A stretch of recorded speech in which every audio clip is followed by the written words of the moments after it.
It is such a beautiful day to be a Nigerian youth. Don't you agree? Good day, sirs. Good day, Pastor. Thank you so much, Jamie, for this opportunity to be here. I am so excited. Every time I have the opportunity to stand before people, I always remind them that the knowledge that takes you to the place where you want to be is not pedestrian. It is not standing on the road and waiting for you. It is seated in deliberate places like this.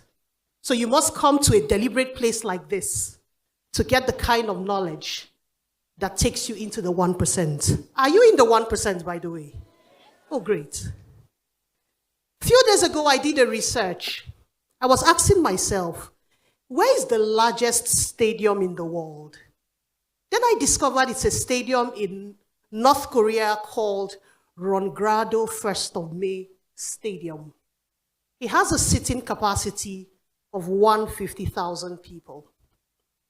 Many of you here have either 150,000 followers on social media, or you have posted a video on social media that got 150,000 views, or you have posted some content that reached 150,000 people.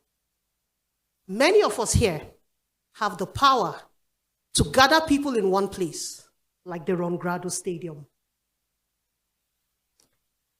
2 weeks ago, I graduated 1,800 students from my online school. My target for the first quarter was 1,006, so we overshot the target and we had 1,800. This year, my target is to graduate 7,000 students from my online school. Anybody here that was in my school? Yes, I have students here, right? So my target for this year is 7,000 students. If you go back to my primary school or my secondary school, it will probably take them 10 years or more to do that number. The internet has given you and I enormous powers. Powers to do things our parents could not do. Powers to do things that took our parents years, now take us minutes, hours, days, and very much short time. Now we have artificial intelligence.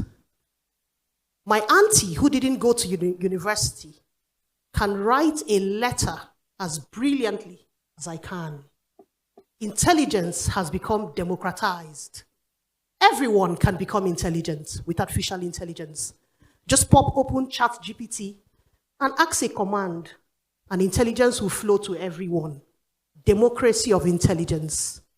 You and I are now called creators because we can create ideas and businesses at the snap of a finger.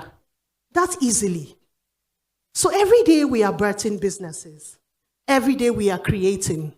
We are doing things our parents could not do.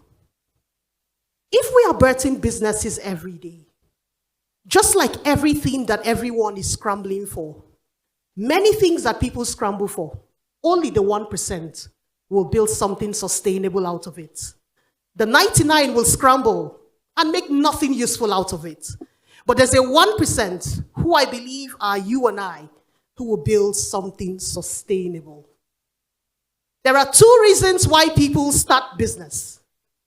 Number 1, to make money. Number 2, to make impact.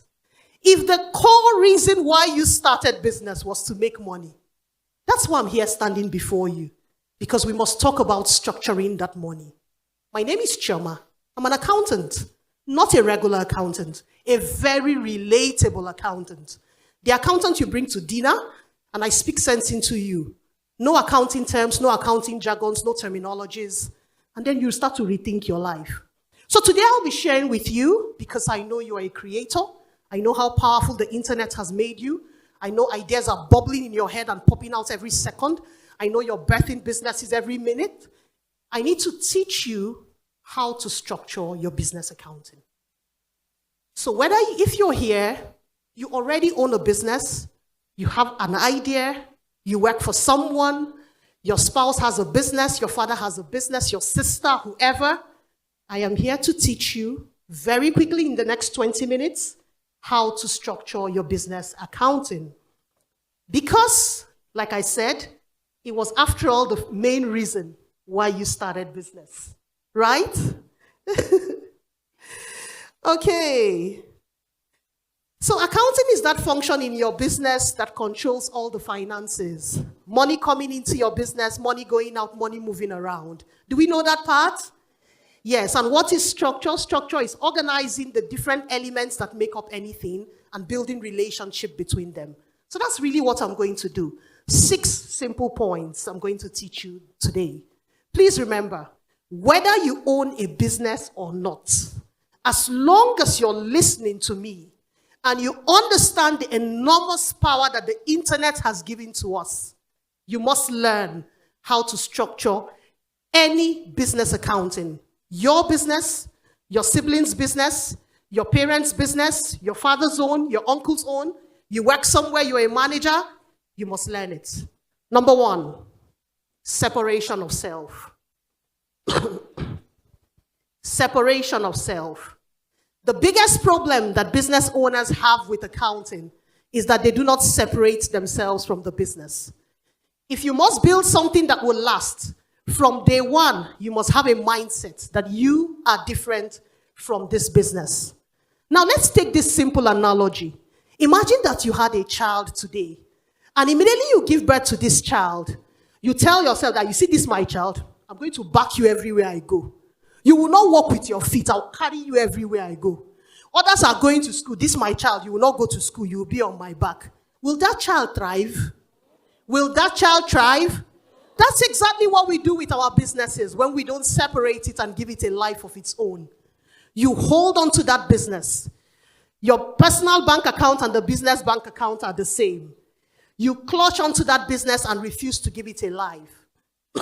If you must build a sustainable business, the first thing to do when you create a business is to separate it from yourself.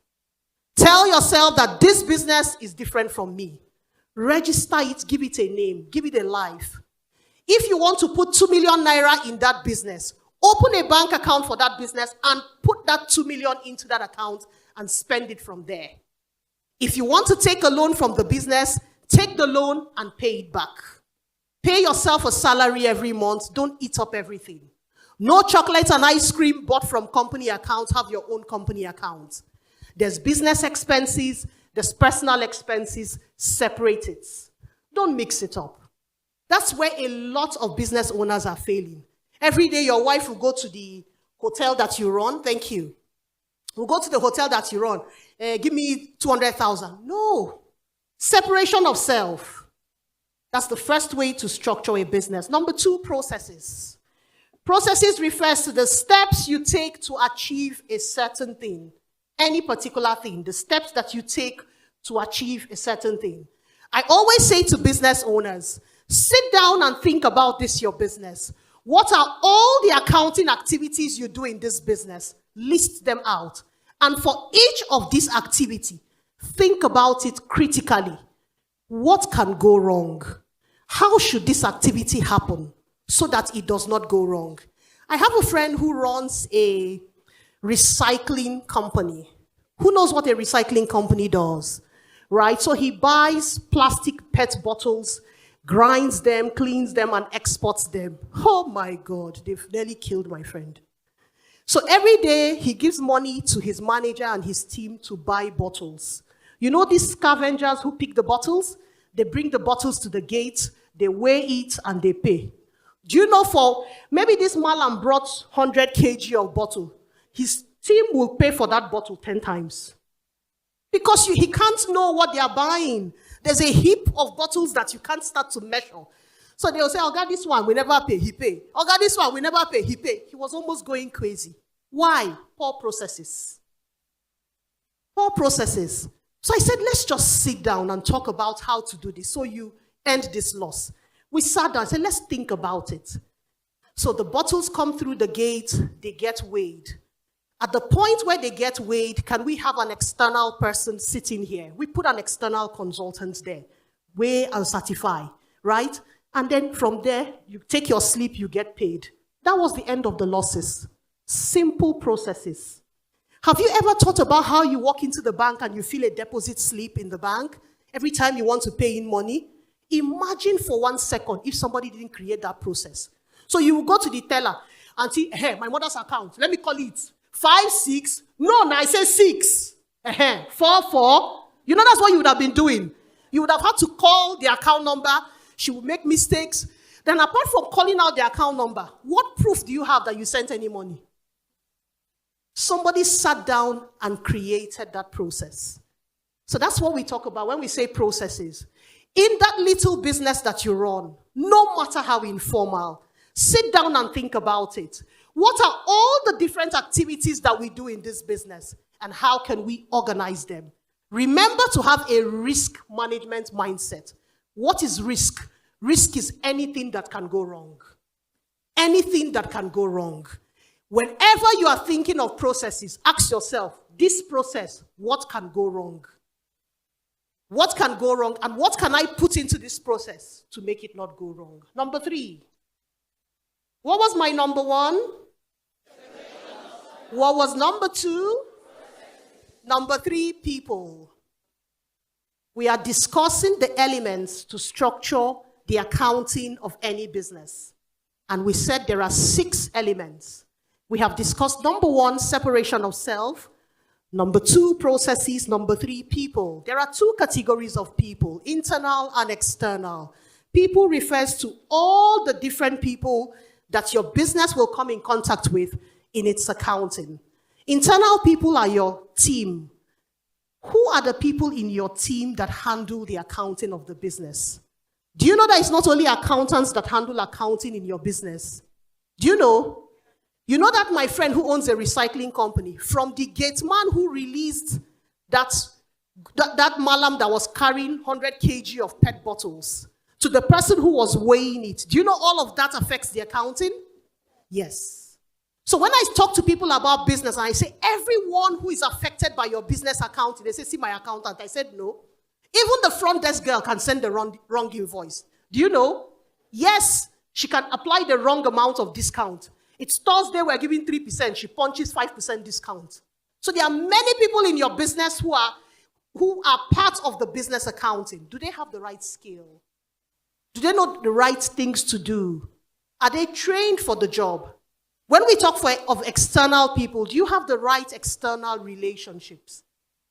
Can you call your bank and get things done quickly? I have a strategy when it comes to banking. And I share with my friends. I deliberately open bank accounts with new banks. Why? Banking hall, no fool. Account officer, they answer me sharp. Providence. In fact, they're sweet at the counter safe. When others are lying in the sun, they say, because my own, they're sweet at the counter. Because the bank is not full yet. When I see a new bank, I quickly go and open an account. Why? The account officer needs me and treats me well. I don't want crowded banking halls. So I teach business owners that, please, do you want to open an account for your small business? Go to a new bank. They'll treat you right. This bank, they already have plenty of people. Go one place and they will treat you well. Even their FX allocation will reach you. Hey, if I want FX, I call my bank. As small as I am, I'll get. The other big bank, I can't get it. Who am I? Right? It's simple logic. And it works very well for me. And everyone who I've told have tried it. It works amazingly well. Yes, it works amazingly well for them. Okay. So we are in number 4, technology. Number 4, technology. What are all the different technology that you need to automate all the processes you had created? What are all the different technology tools you need? Do you need an invoicing tool? Do you need a retail management tool? Do you need an inventory management tool? Do you need a tool to track timing of your staff when they come in and when they go out? Do you know that affects your bottom line? Yes, now. Somebody is paid to work 8 hours. The guy works 6 hours and you're paying him 8 hours. You're running at a loss now. So all of those things affect it. Do you have the right technology? Now, everything I talk about, I want you to relate it to your business, no matter how small. So when I'm talking about technology, I don't want you thinking of, that tool at the door where you clock in for a big company. As a small business, I want you to think of that invoicing app on your phone. That inventory app on your phone. Do you have it? So when I teach about structuring your business accounting, no matter how small, no matter how informal, no matter how big your business is, it relates to you. Number 5, regulatory and compliance. Every time you start a business, you become a steward to someone. Everyone who owns a business is a steward to someone. Raise your hand if you own a business. You're a steward to the government. You're a steward to tax authorities. You're a steward to CAC. Do you know? You're a steward to NAFDAC if you own a food business. You're a steward to SEC if you own a business that is in the financial market. Do we know? Yes. You're a steward to local government. They'll come and ask for radio and TV tax. Do we know? So every time you start a business, you're a steward to somebody. The very moment you open an eatery and you're thinking about baking one meat pie, Lagos State is waiting for you. VAT 5%, consumption tax, VAT 7.5%, consumption tax 5%. On top one meat pie, they're already waiting for 12.5%. Are you aware? Regulatory and compliance. From the day you start a business, understand that you're a steward and go in search of what your stewardship requires. What do all the regulators require of you? What does the tax authority require of you? What taxes are monthly? What taxes are annual? What taxes are company? What taxes are personal? What does the local government want? What does NAFDAC want of you? Is it renewable annually or is it one-off? Go in search of everything that is required of you from the regulators. Can I go through my number 1? What do you have in number 1? Number 2? Number 3? Number 4? 5? So we have how many more? 1 more, number 6, record keeping. What would a business be without records? It is required for you as a steward that you must keep records. You don't have a choice. In the tax laws, there's a penalty every month for not keeping records. So just in case you were thinking when the tax man comes, you say, but I don't have any record, you can't prove it. That alone is an offense. So we just start with that penalty before we even go into the other penalties. So these are the 6 different points that if you go through them, you can absolutely structure any business accounting, no matter how small, no matter how informal, no matter how big, you can structure any business accounting.